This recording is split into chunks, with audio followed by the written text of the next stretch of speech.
Nao aikari aria marigiceirie Parklands ne marorunganite kumana na waaki wa nyũmba njerũ na iria marauga irakwo itakinyanirie ikiro iria ciagereire na kumaiga ugwatini. Aikari ao maugite mageria mao ma gwetha uteithio kuri honge iria ingirugamia waaki uyu makoretwo makiringa ihiga riu makienda thirikari gwikana mituki niguo gutharamio ya aria merigireirwo gugaikara nyũmba-ini ici wona ciarika. Na oho guthurima ringi na kinyi waaki wa nyũmba ciothe uria urathie na mbere mwena uyu.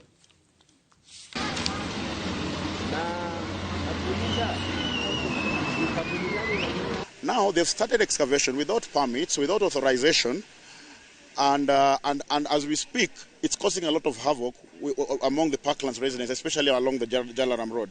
Before that, we've had over 8-9 deaths in sites. As we speak, even construction workers are not safe. Beacon-to-beacon construction is illegal.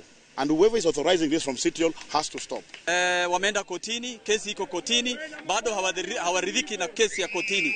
Kesi kotini inaendelea, wamefika kwamba uje kwa site wa mobilize vijana kazi wasimamishe, na hiyo ni kinyume cha sheria. Na sisi tumejimobilize kulinda mali yetu.